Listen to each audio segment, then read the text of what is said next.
involved in corruption ting'ado lweti. Kenya ka ng'oma mono wakao niya kaka mana kaka ne Francis Atuli wacho jomo ayudo gi mibadhi gi ang'oma mono wakao some very punitive measures on them ni in oyudi gi mibadhi kiwango machal kama ko yudi go from this range to this range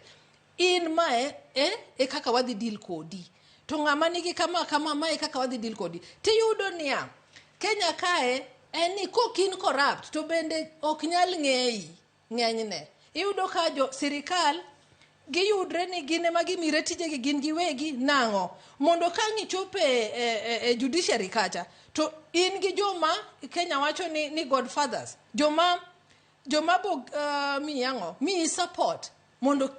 kata mibadhi momaki chotimne nadi odhi. In fact Kenya they sanitize mibadhi momiyo koro ng'eny jotendwa duto ibo yudo ni chilo mar mibadhi omieno gi chakre ng'ama duong' nyaka kata ng'ama tin manie sirikal to ka sirikal especially jatend piny ok nyal wuok oko ang'eni mano to gima no campaign go kendo ne onge dhogi at all ni we are going to deal with corruption but en gima sani hinyowa waduto kaka jo Kenya omiyo nego wuog motegno kendo gi make sure ni they support the judiciary on this process ma ng'ama mibadhi omako okwane kaka itugo godo kaka itugo ni kaka keso sedhi mbele tiyudo yo midonjo ga sirikal asto in ibedo acquitted of the charges. Onego bed ni the due process is followed. Give a judiciary be as independent as it can be mondo gi deal gi issues ma corruption. Otherwise squad dhi mbele kaka wadhi ni kata tenders ma sirikal chiwo madongo iyudo kichiwe ng'eruok ni ma jaod mbunge moro kata jaod senator moro we wamiye ndara ni wene ma mondo losnwa